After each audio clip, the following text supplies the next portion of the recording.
Okay, so we're going to get started. So, hi, Clint. This is my friend Clint Fuquay, one of the best trainers on the planet. And you work with Olympic athletes, potential Olympic athletes. And we're going to be having a conversation today about working styles. I did a video a while back that deals with people kind of like in a corporate environment. But I was thinking that this is so applicable to athletes. You know, there's so many athletes out there, you know, they have this huge potential and they fall apart. And everybody goes, I don't understand what happened. You know, they have this skill and they can do that. And when they're, you know, some of them, when they're in competition, they can't be beat, but you can't get them to practice. Okay. Some of them, when they go to practice, they crush everyone and they go to competition and they fall on their face. So, like, let me pull my notes up so I'll actually sound like I know what I'm doing. All right. Yeah, because you never know. Yeah. And so let's start with the basics for the people that are here that don't know anything about working style. There are 3 working styles, and they are independent, proximity, and collaborative. And what this means is that an independent worker, an independent athlete, they don't need anybody. These are golfers. These are people who, you know, you go climb Mount Everest and you see a guy up there on, you know, by himself doing yoga. Okay. And Clint, I'm just going to kind of get you to chime in here. What's it like coaching an independent athlete? Well, since I are one, I'm not an athlete, but like independent. Like I won't work out unless there's nobody in the gym. If there's somebody's got to go, right? So it's you're very singular focused, very singular minded. You don't like distractions. Somebody else in that place is going to be a distraction at some point, and it will infuriate you to the nth degree when they get in your way of doing something, right? So it's tough to do things in a group. Like have an independent person in a group, they will usually lead the group because it gives them a way to separate. I'm going to tell everybody what to do. Here's what we're doing. Here's where we're going. This way you don't get in my way. Just like I do. Okay. How does that relate to your athletes? And I know that you guys have a tendency to focus. You got your company focuses more on track athletes, correct? Actually, well, we have everybody.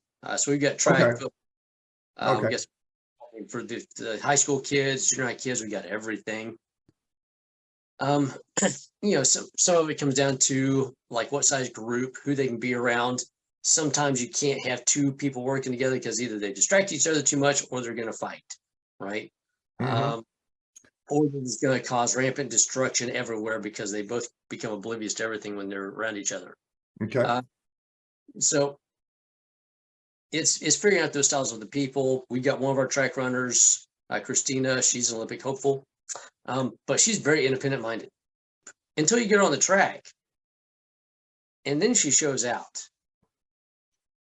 But she's one of those in practice on the track, monster, beast. She will destroy. At the track and competition, she goes a little bit off the rails. So we've been working on that. She's getting better and better. All right. Let's move to the next category. The next category of working styles is called proximity. I am very much a proximity person. When I was taking martial arts, my instructor, you know, we would go to classes and we'd teach all this stuff. Well, as you get into the advanced levels, there's less and less people around that you can practice with. And he'd go, I want you to go do this and go run wind sprints, you know, and then do your stuff. And it didn't frickin' happen because there wasn't anybody for me. There was no friction. There wasn't anybody for me to grind against. And I think that possibly shortened my career in martial arts. So let's go back to your athletes. And also, I know that you are a personal trainer. Have you had clients that if they have a training partner or if they have you, they're great. They're fabulous. They'll work hard all day. They'll crush their workout, but you give them something to do on their own, like go do cardio. You know, Did you do? yeah, and then you go, all right, you do some cardio. I'll be, I got to go make 5 phone calls and I'll be back. And when you come back, they're drinking a beer in a lawn chair next to the Stairmaster. So Yeah. let's talk about your athletes for a second. That's why we do a lot of group stuff. Most athletes are at least proximity, for the most part. Some of them have to have the group, but for most part, they need proximity because they've got to have that grind, right? They got to have somebody that they got to go against all the time. Except for some of the specialty athletes, we got a kicker now that he's got to be separate. But he likes to grind because he plays soccer too. But it's most of them, they've got to have that competitive spirit there. They've got to have somebody else to go up against, have somebody hold them accountable. It's usually the accountability thing more up against them. And so, yeah, it kind of keeps everybody honest on what they're doing. And we actually do that with them intentionally in here with their programming, where I will like, here's your program. It's on the board. Go do it. And so we've put it on them like, look, you're a pro athlete. You want to be a pro athlete? You got to do pro athlete things, which means you got to go in the gym and you got to hit it. And while you're here, you keep each other accountable and you keep the flow going. Complete the loop. Don't. And because initially, like, they were just like hopping all over the place. I walked in, everybody stop. If y'all seen an assembly line, get on the assembly line. All right. We're building athletes. Here's the line. Don't break it. If somebody's holding up the line, they need to speed up. If you keep on bumping into people, you probably need to slow down. Find the rhythm, work in it.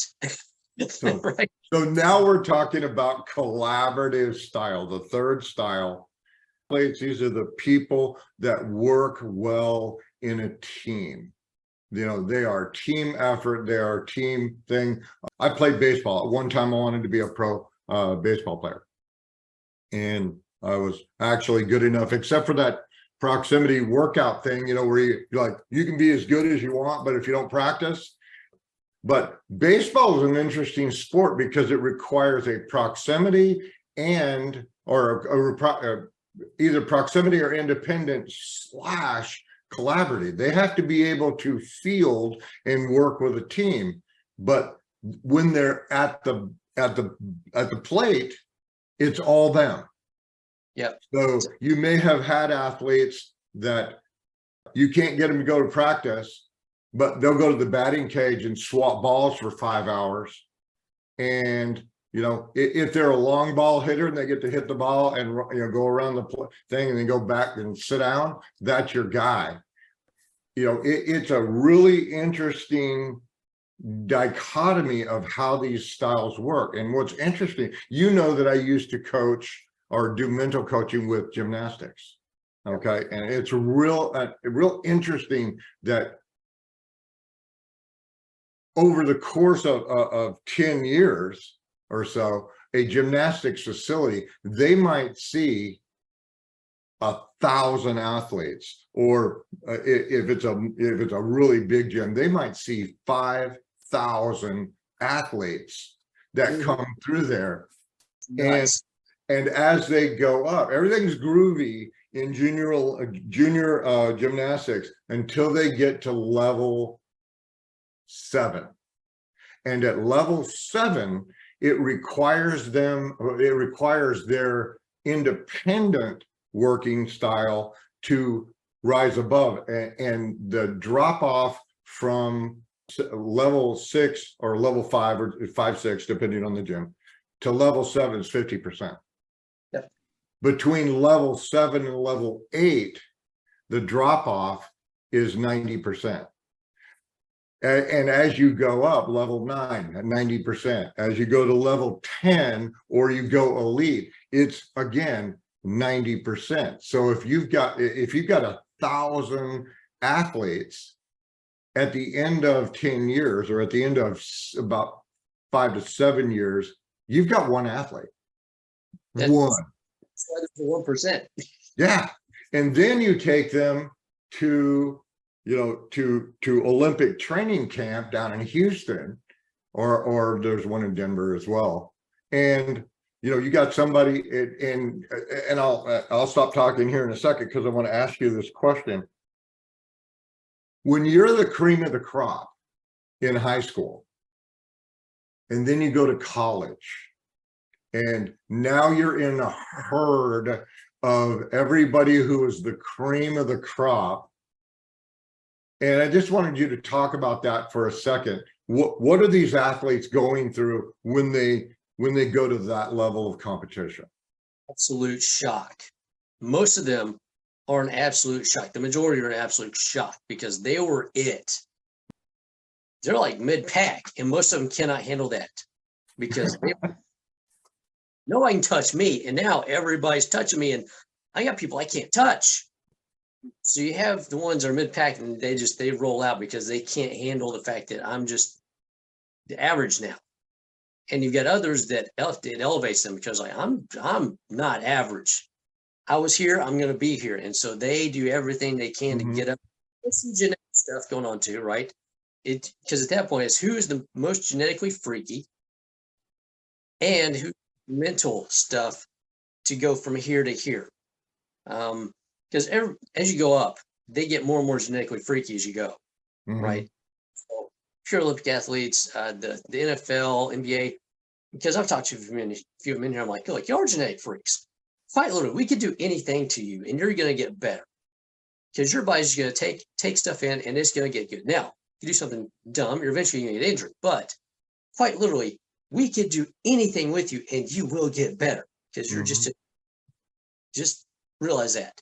On the mental side, you're all genetic freaks, so you got to be mentally here to get up there, because you're all from and if you think about sports training in the United States, we don't do 1/10 of the mental training at the lower levels. And if you go if you talk about Romania and Russia and China, they start their mental training when they're this big.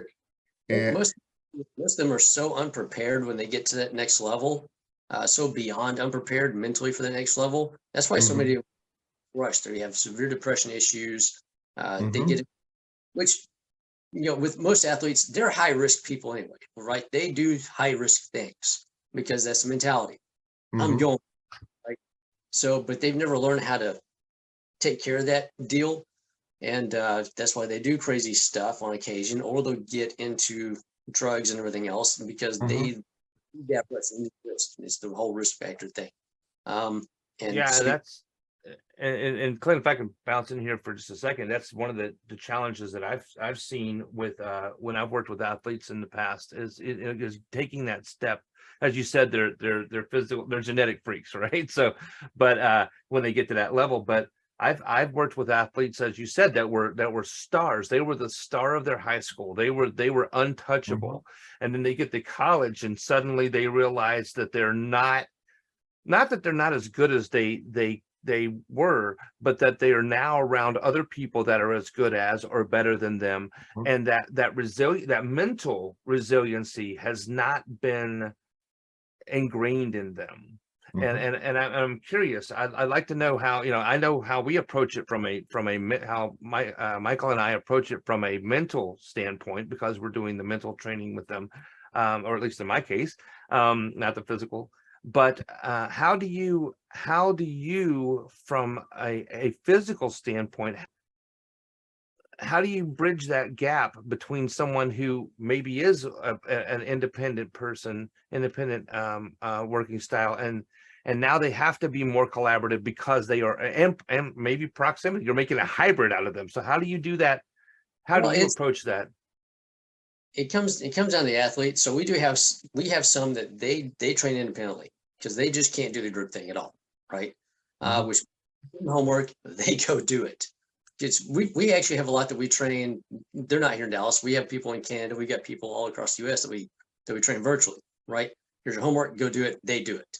Now, if they're not independent minded, they just can't. So we're like, okay, if you need to go find a place to do it or move here, which we've had a few do that. But the ones we do have here, like we'll put them in the group setting because they have to be used to being around other athletes, especially on track, right? Look, you're running against other people, so you got to get used to having people next to you. That's just part of the deal. You got to and be able to block them out while they're next to you, right? Yeah. We do it that way, and also, I mean, we've got high school, junior high, all the way through pro level, so we will mixing on occasion, just so junior high and high school can experience what that next level looks like. Wow, And that's great. That's very cool. Whether or not they're going to be there, we tell all of them, like, look, sports is your plan B. Find something else. Train for your sport, but find something else, because the longest you're going to be in your sport is maybe 10 years at best. Maybe. What else are you going to do?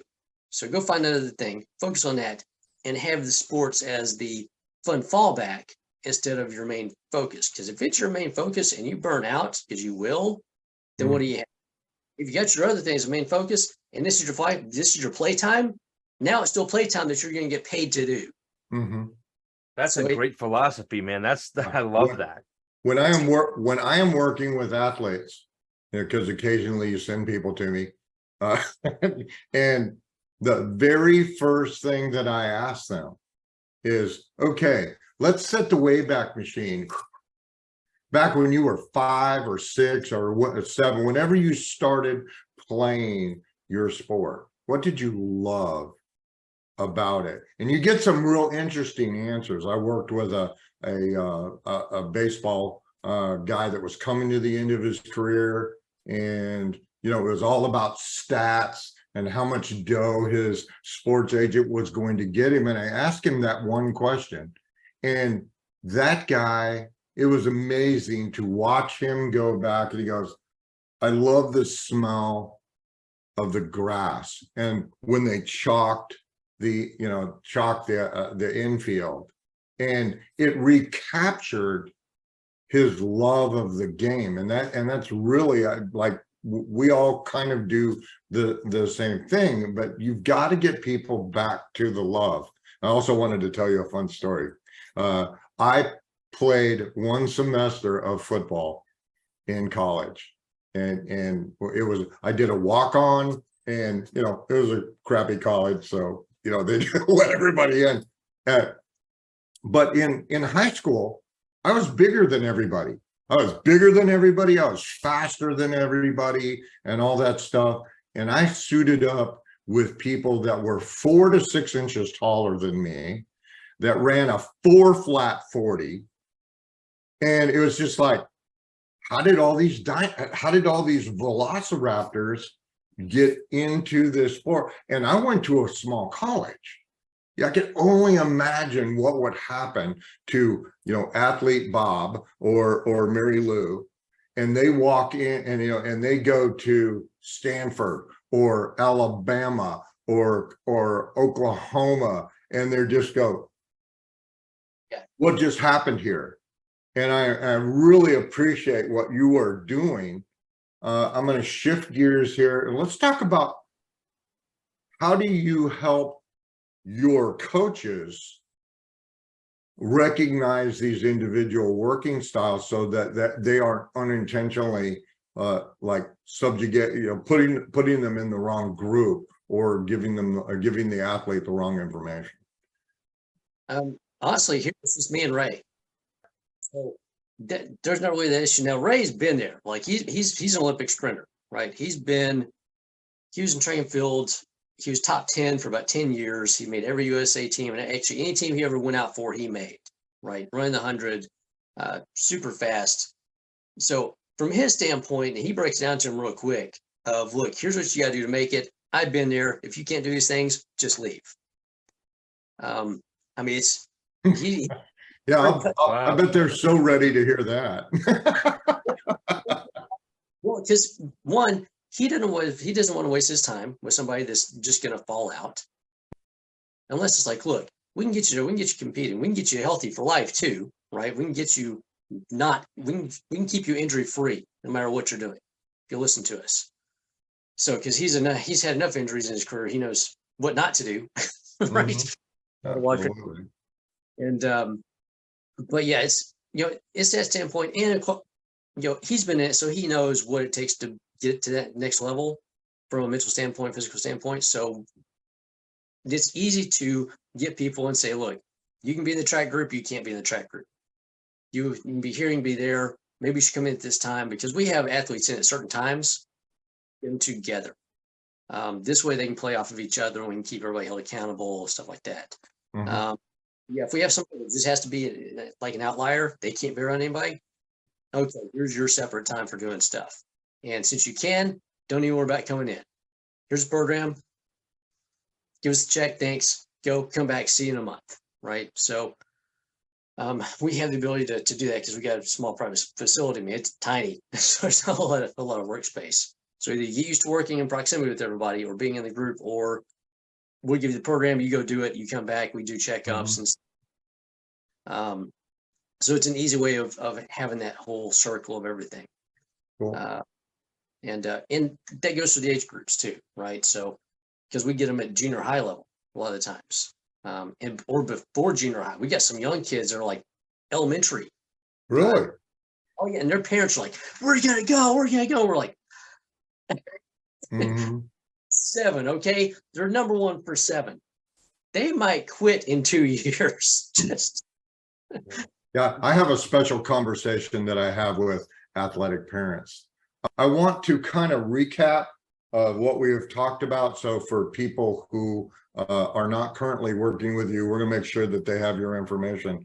But what we've been talking about is working styles, independent working styles, proximity working styles, and collaborative working styles. And the way that breaks out is independence. They're going to work on their own. They're going to gravitate towards sports where it's personal performance of them only. Proximity is going to be a wider range that encompasses almost all of the team sports with a focus individual performance as well as team. And then you've got the collaborative, which are team players. This could be your track team. It could be your people who are on the line in a football. Soccer players have a tendency to be very collaborative with 1 or 2 stars per team. But think about in terms of, and this is a good way to do that.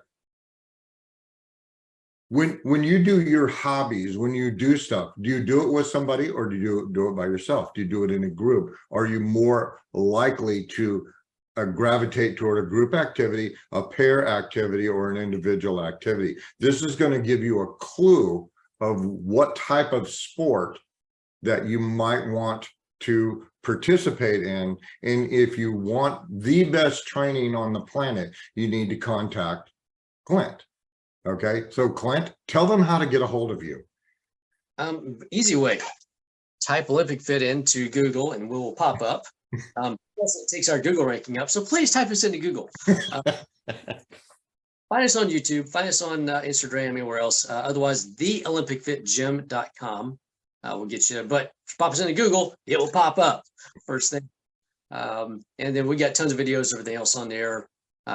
Send us an email. The call goes directly to my phone. Please send a text because I'm never on my phone. I'm there working and stuff. So, but that's the easy way to get a hold of us. For whatever deal is, if you're not an athlete, we handle a lot of non-athletes. We actually have more non-athletes than we have athletes right now, which is interesting because we take care of all kinds of injury stuff that other people just either can't or don't know how to deal with. Your partner is a former Olympic athlete. He's been there. He's been there. He's done it. He was in track and field forever. He's got the #1 track and field show. So if you're into track and field, Ray's Take on YouTube, that is the show to watch because he's got there that ESPN can't get. That's cool. I want to thank you for coming on today, Clint. And For the watchers, this guy down here at the bottom of my screen, James and I, James works with veterans and active members of the military, their families and stuff like that. And we're going to do a separate video on working styles as it relates to veterans and their reintegration into society or into their community and stuff, because it's a problem, isn't it, James? It really is. And you know, as the, you know, we're always in some form of combat, right? You always have these veterans that are returning home, but oftentimes they have wonderful services in the VA and things like that, but sometimes they get into this situation where they are brought out of this high energy go collaborative team thing, and now they're behind a desk somewhere. Or if they're out of the military, they're maybe they're behind a desk or something in a corporate environment, and they don't have that support system, they don't have that camaraderie, they don't have, and they honestly don't know how to deal, they don't know how to cope.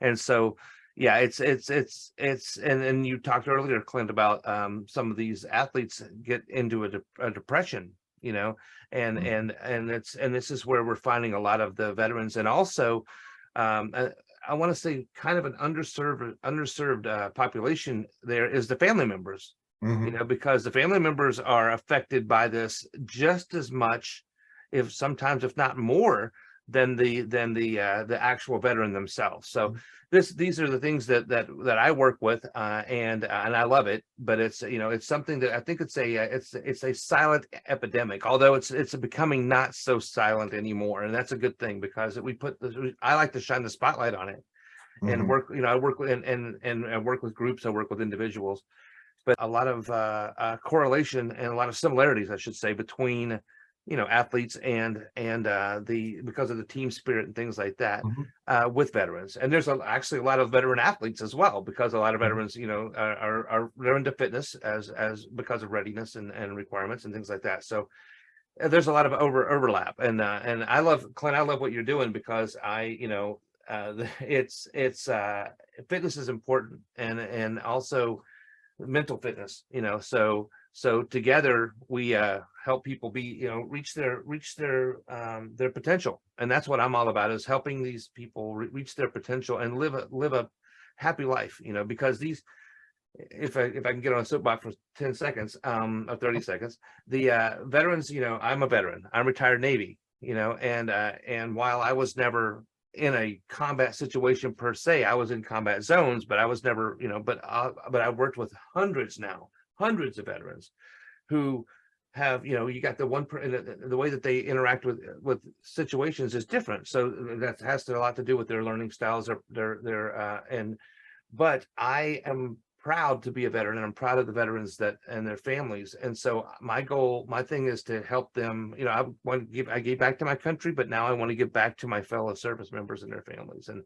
And I think it's important that we recognize that, because freedom ain't free.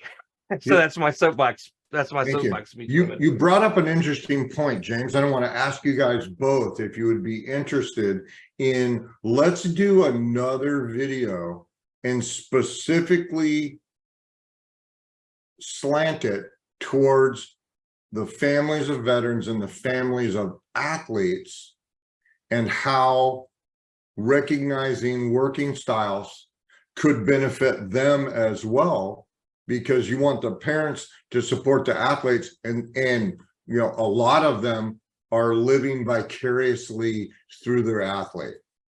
And with the veterans, I'm guessing, you can correct me, James, that the families, they want to help, but they may not know how, and they probably know zero about working styles. And, you know, so you got a veteran that comes home and they're like, yeah, okay, you're home, you need to just shake this off. And they have no clue that they've lost their tribe. Absolutely. And one of the things that would benefit them the most is recreating their tribe. And as I'm thinking about that for athletes, you know, one of the stark realities of athletic sports is one of the things that you talked about, Clint, was that you have, it's a short lifespan. What happens when you're done? And for most athletes, what that means is that they stop training, they stop collaborating in whatever working style that there are. And you guys would be surprised how many pro athletes, regardless of the sport, that when they're done, the first thing that happens is that they get obese, they start drinking, they start doing drugs, they start doing all kinds of nifty things. And this could be avoided easily by maintaining their working style. And I'm going to stop there. And thank you guys so much for being on here today. And let's do this again.